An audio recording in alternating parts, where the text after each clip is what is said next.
अमरावती जिल्ह्यातील महसूल विभागाअंतर्गत सर्व राज्यातील मोर्शी तालुक्यातील महसूल राज्य कर्मचारी संघटनेचा बेमुदत संप दिनांक 15/7/2024 पासून अविरत सुरू आहे।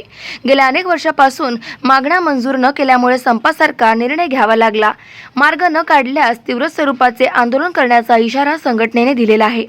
यापूर्वी शासनाला संघटनेतर्फे वारंवार इशारा देण्यात आलेला असून परंतु शासनाने त्यावर कोणताही तोडगा न काढल्यामुळे अजूनपर्यंत संबंधित मागण्या प्रलंबित आहे। या कर्मचारी संपामुळे अनेक नागरिकांना त्रास होतो आहे। शासनाने दखल घ्यावी। मोर्शी तालुका अध्यक्ष श्री निलेश फुटाणे, उपाध्यक्ष श्री सुधीर शिरभाते, ओम वानखेडे, सुभाष ठाकरे आणि सर्व कर्मचारी सहभागी झाले। महाराष्ट्रातील सर्व तालुक्यांमध्ये उपोषणात ते सहभागी झालेले आहे। गाव माझा न्यूज करिता महादेव नवघरे, अमरावती।